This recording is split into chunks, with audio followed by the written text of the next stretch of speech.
Bonjour à tous et bienvenue sur la chaîne Passion du Zéro. Aujourd'hui, nous restons dans le domaine des wagons de marchandises, mais je ne vais pas vous présenter un wagon, mais deux wagons. Ces derniers sont issus d'une collaboration entre la boutique CH Réseau et la célèbre marque allemande Lenz. On peut y associer également le distributeur de Lenz en France, la société Hobby 66. Alors c'est en 2016 que Joël Rachaert, le responsable de la boutique CH Réseau, a demandé aux fabricants allemands de produire des wagons couverts SNCF à essieu. Ces wagons du type GS401 à frise de bois sont conformes aux wagons réels qui ont été construits selon les normes UIC entre 1957 et 1960. Aujourd'hui, je vais vous présenter ces wagons dans un premier temps. Ensuite, nous les poserons sur les voies pour bien voir la différence entre les deux décorations. Et pour terminer, nous les comparerons au couvert de la marque AMJL que je vous ai présenté précédemment, c'est-à-dire le GS42. Alors, dans un premier temps, deux références ont été proposées au marché français. Il s'agit de la première référence, le 422-45-01. C'est un wagon couvert brun unifié, marquage Époque 3, sorti de révision le 22 novembre 1961. Et ce modèle, qui porte le numéro 340-255, a été sorti en 150 exemplaires. Second modèle qui était proposé, sous la référence 422-45-02, était lui un couvert UIC, marquage Époque 3, sorti de révision le 1er février 1963. Il porte le numéro 341-340 et celui-ci a été produit à 100 exemplaires. Quelques mois après, 1 ou 2 mois après, est sorti un troisième wagon, le 422-45-03, que je ne possède pas, qui est sorti lui de révision le 31 juillet 1972 et qui a été édité en 100 exemplaires.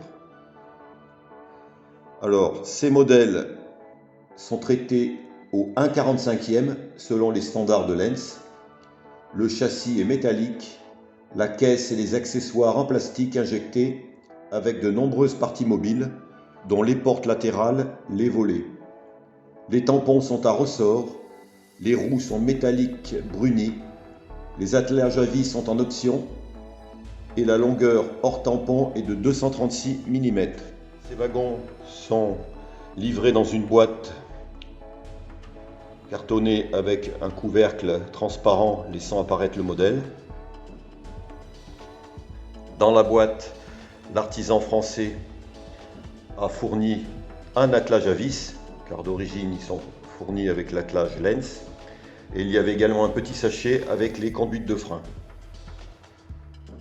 Le premier wagon en brun unifié. Vous voyez, c'est un wagon très correct, assez conforme au réel. Les attelages courts NEM 365 démontables. Comme je l'ai dit, les tampons en ressort, les portes et volets fonctionnels. Ces modèles, vu leur quantité produite, ont été rapidement épuisés. Ils sont devenus quasiment incontournables pour toute composition de train de marchandises long ou court pour une période de 30 ans.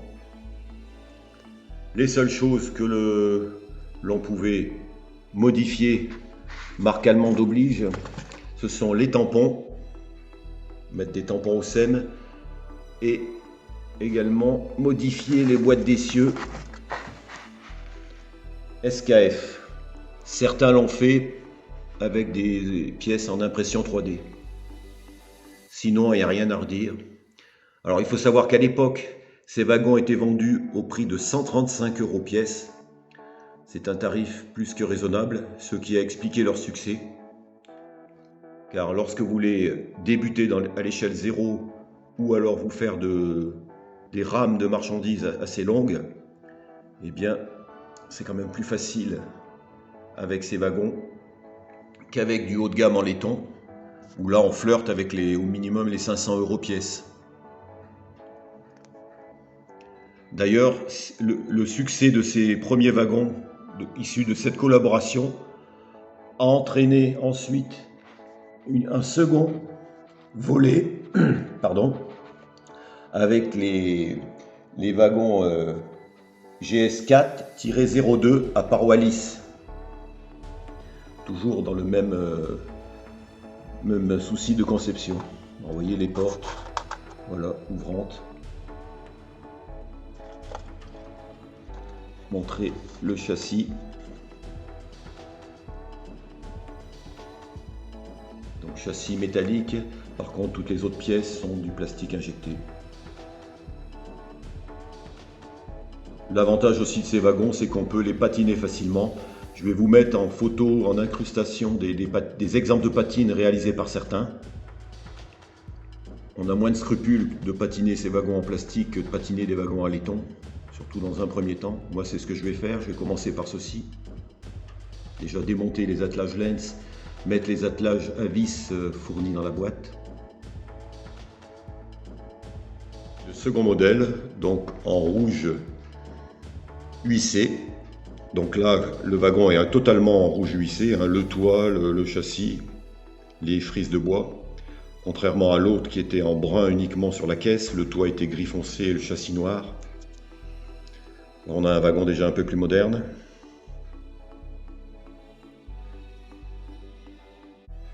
Donc là, les volets sont en position fermée, mais bien sûr, on peut les ouvrir. Je crois qu'il y en a un d'ouvert sur l'autre face. Voilà, d'ailleurs, là j'ai un peu tordu là.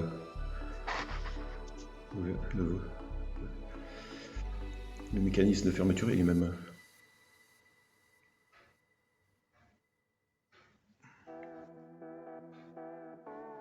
Donc vous voyez, c'est de beaux wagons qui attendent plus qu'une patine.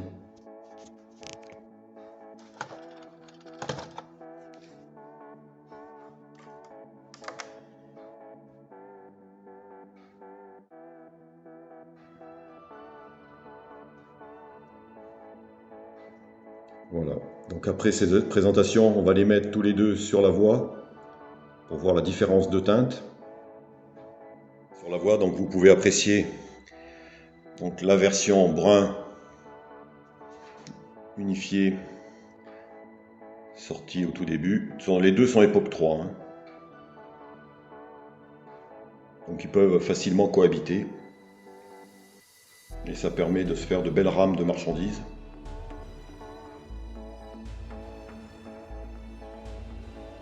Vous voyez les couleurs des toits.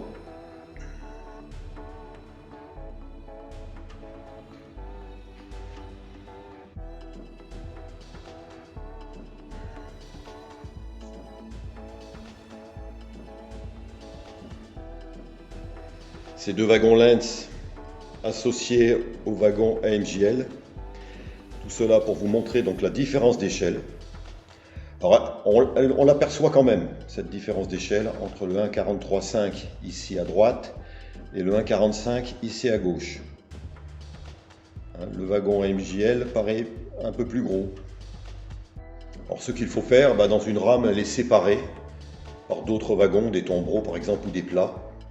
Ou alors se constituer une rame uniquement avec des wagons au 1,45e et l'autre avec des wagons au 1,43,5. Mais ça n'empêche pas d'avoir les deux échelles, faire cohabiter les deux échelles.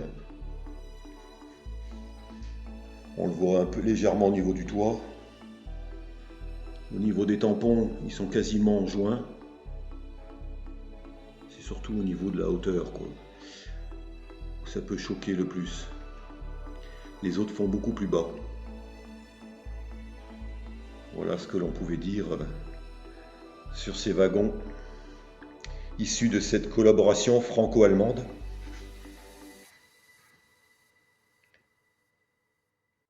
Et c'est quand même une bonne chose puisque, je vous dis, vu le prix, ça permet quand même de se constituer des rames marchandises à moindre coût, à moins d'avoir un portefeuille bien garni. Et et de se prendre du laiton, et en plus ces wagons sont quand même plus légers, donc les machines peuvent en tracter beaucoup plus. J'ai vu sur certaines vidéos prises sur des réseaux que des machines en tiraient un certain nombre.